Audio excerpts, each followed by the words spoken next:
Bonjour tout le monde et bienvenue sur cette nouvelle vidéo qui sera une deuxième partie de la dernière vidéo concernant les déclarations. Aujourd'hui, on va voir les déclarations des tableaux. On va voir les déclarations des tableaux unidimensionnels, c'est-à-dire un tableau simple, du 1 jusqu'au 10 par exemple. Un tableau multidimensionnel, on prendra un tableau de deux dimensions, un tableau de structure qui aura par exemple de chaque cellule, on peut trouver une structure, par exemple une structure de personne qui contient le nom, prénom, adresse, etc. On commence tout d'abord par la déclaration d'un tableau qui est simple. Je prends un programme simple qui display hello par exemple. Et on commence. Donc, toujours dans Working Storage, je déclare un tableau. Là, c'est la plus simple manière de déclarer un tableau unidimensionnel, c'est de déclarer un tableau 1 et de dire qu'il sera depuis 9, 9, 9, et après qui occupera 10 cellules, par exemple. Ou bien, il y a une autre manière, c'est de déclarer par exemple tableau, deuxième tableau, mais cette fois, je mettrai 0,2 et de dire que contient des lignes qui seront de pic de 9, 9 et qu'on occupera plus de 10. C'est la même chose pour déclarer un tableau unidimensionnel. Ça sera pareil de déclarer de cette façon ou bien de cette deuxième façon. Maintenant, on veut déclarer un tableau qui sera multidimensionnel, qui contient des lignes et des colonnes. Là, on prendra par exemple, on a 1, 2, 3, 4, 5, 6. 6 et 4 lignes. 4 lignes et 6 colonnes. Je déclare un tableau 0, 1, je mets un tableau de D qui contient des lignes. Je commence par les lignes, je dirais ligne 1 qui contient des lignes, 4 lignes, comme on a dit. Et pour chaque de ces lignes, il contient des colonnes. Des colonnes 1 qui contiendra des pics de 9, 9 par exemple. Après, il contient encore plus de 10. Là, c'est la deuxième manière, une autre manière pour déclarer un tableau multidimensionnel. Il y a un tableau de structure. Imaginons qu'on a une structure qui s'appelle personne. Cette personne, elle est caractérisée par nom, prénom et adresse. Je mettrai 2, je mettrai le nom, par exemple, qui sera de x de 5. Et après, on a la deuxième, c'est le prénom, pic x 5. On peut compliquer les choses d'ajouter une adresse et adresse qui contient aussi des tableaux, il contient autre chose. C'est juste des manières pour compliquer les choses, etc. Pour moi, il ne faut pas dépasser 3 dimensions. Si on dépasse les 3 dimensions, il sera difficile de manipuler les données et le tableau et les données dedans. Imaginons on a cette structure. Cette structure, on peut ajouter un tableau de deux dimensions qui contient chaque cellule, elle contient une structure. C'est simple, c'est comme on a fait avant.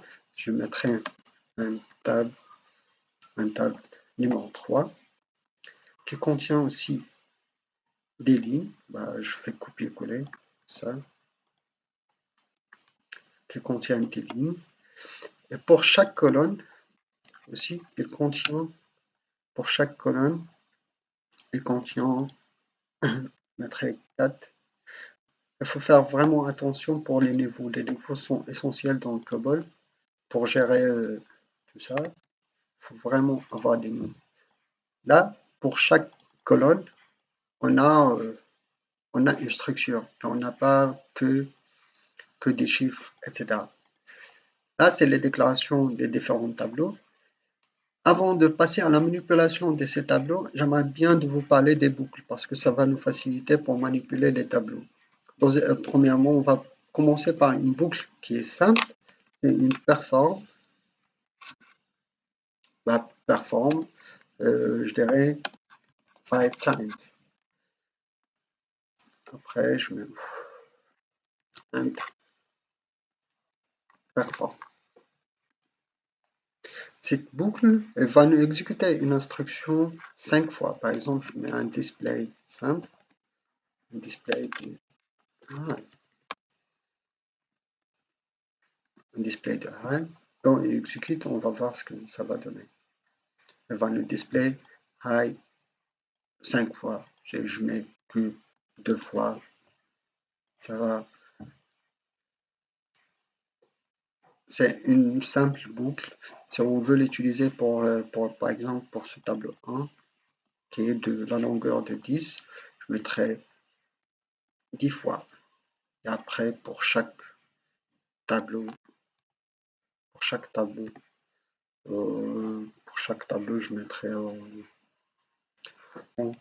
pas la peine de le faire ça, on le verra dans la deuxième boucle. Là, c'est simple.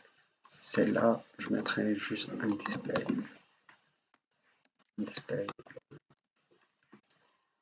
Voilà, c'est la plus simple.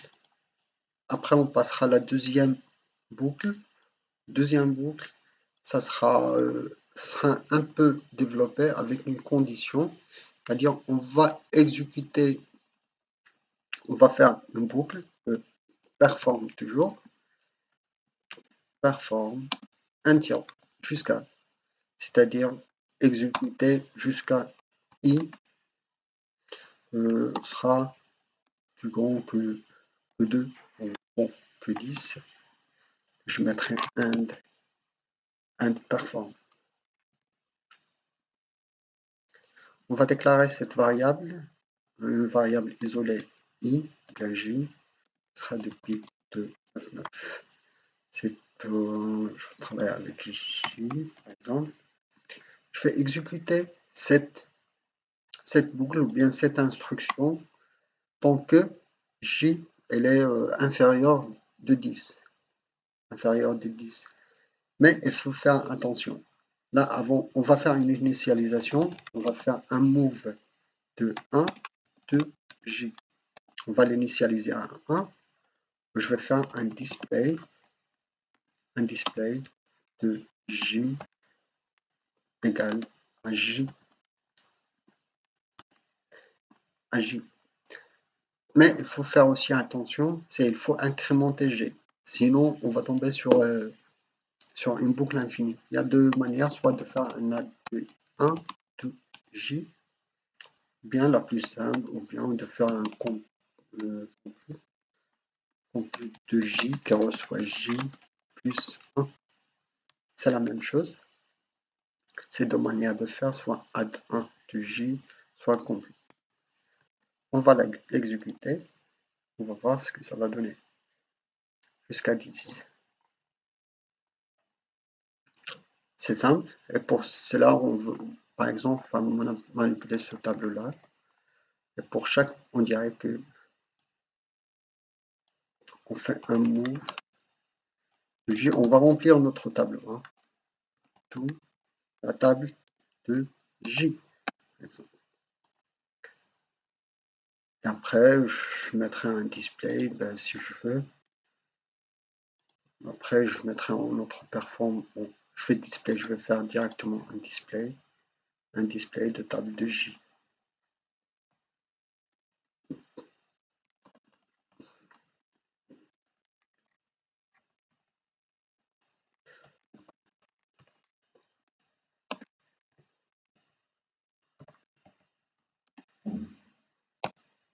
Et je mettrai un tableau de J.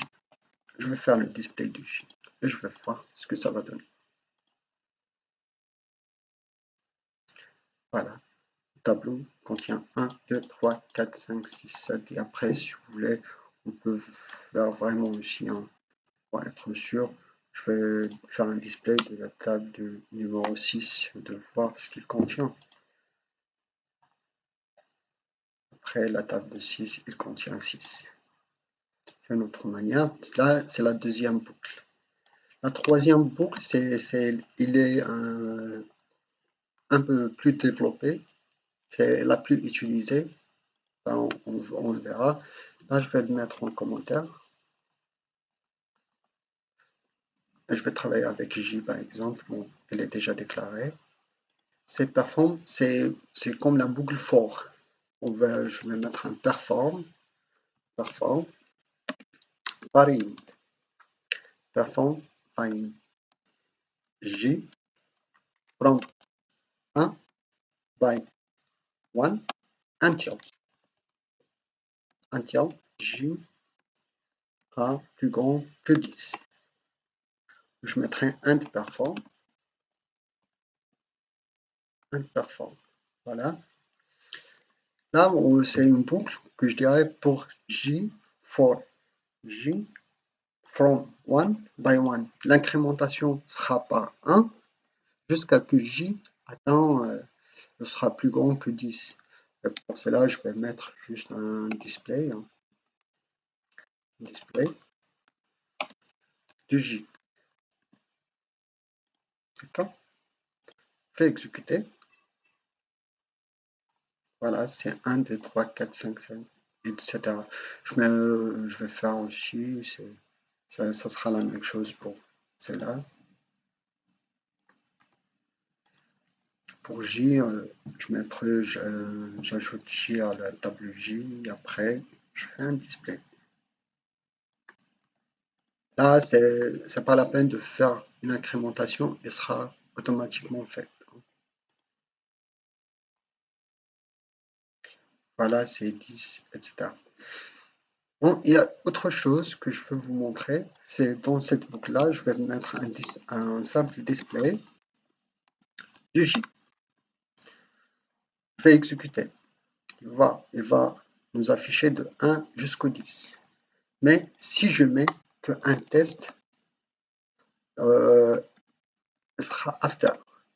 Un test after, c'est-à-dire il va tester la condition après, l'exécution. C'est comme while do, c'est-à-dire exécuter avant, c'est while. While la condition elle est correcte, on exécute. Sinon, c'est do while, c'est-à-dire on va exécuter et après on va vérifier la condition. Là, elle va y aller de 1 jusqu'au 11. Ça, c'est les trois boucles qui sont plus utilisées.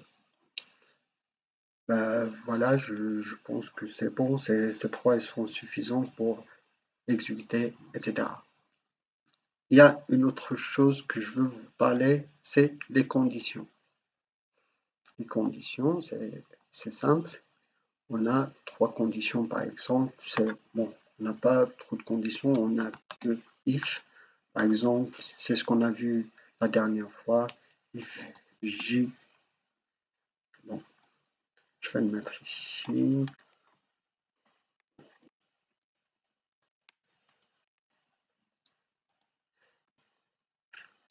Je prends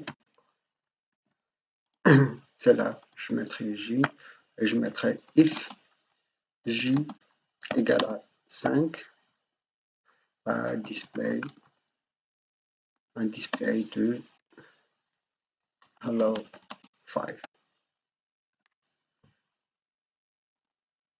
Et j'exécute. Voilà, au niveau de 5, il va nous afficher, c'est la plus simple. Il y a une autre, c'est evaluate. Pour faire evaluate, on va mettre tout ça en commentaire. Ce sera la dernière qu'on va voir dans cette vidéo, pour que la vidéo ne sera pas vraiment longue pour vous. On va imaginer, on va faire un display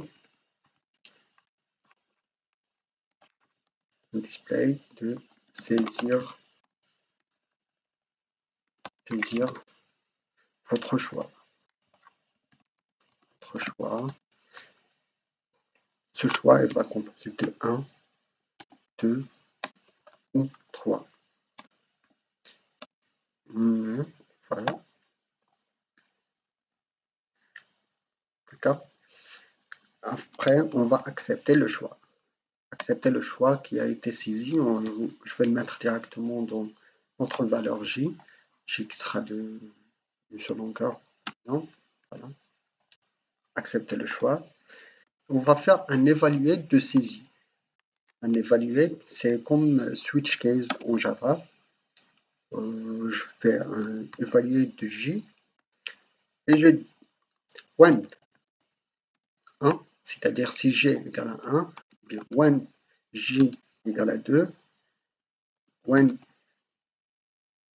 J égale à 3. Il y a aussi when add, c'est-à-dire s'il saisit autre chose. Et après, je mettrai un and evaluate. And evaluate. Pour adder, je mettrai un display de adder. Okay.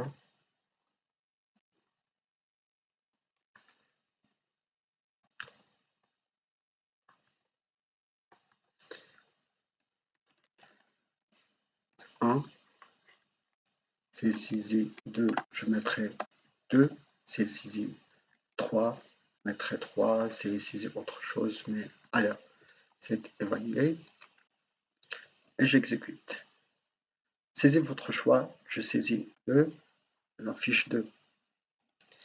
Si je saisis 1, c'est 1. Si je saisis 5 par exemple, c'est adder. D'accord. Imaginons là, si j'enlève le display de 1, qu'est-ce qu'il va y arriver? Si je saisis 1, je vais prendre 2. C'est-à-dire ces deux conditions elles sont liées à cette exécution. S'il n'y a pas d'instruction, elle passe directement à la deuxième. Tant qu'il n'a pas exécuté d'instruction, elle va y aller jusqu'à la troisième. Imaginons que je vais saisir, je vais faire comme ça. Même si là, je saisis 2, elle va prendre 3. Si c'est saisi 1, elle va prendre 3. Tant qu'il n'y a pas d'instruction, elle passe à l'instruction qui le suit. Tant qu'il n'y a pas d'instruction, elle ne va pas exécuter ça. Là, on va utiliser notre boucle qu'on a fait tout à l'heure. Imaginons, on ne veut pas qu'à chaque fois on exécute notre programme pour afficher un menu, de mettre 1 et après il sort du programme. Là, on va ajouter ou bien 5 pour quitter.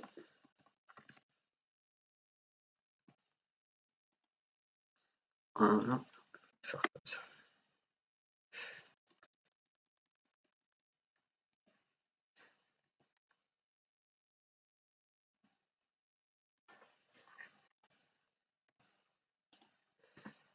Ou bien saisir 5 pour quitter. Comment on va faire?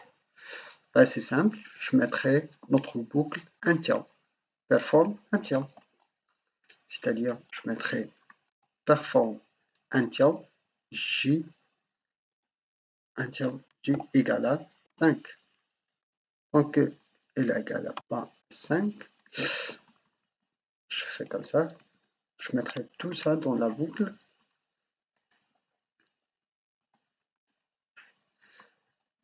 Perform. Je vais faire juste un petit décalage. Ici pour celle-là.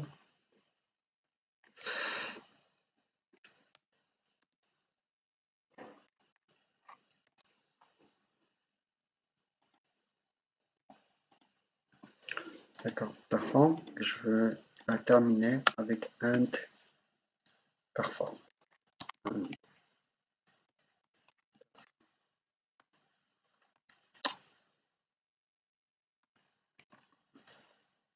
Voilà. Perform until. Oui. Il faut faire vraiment attention au point.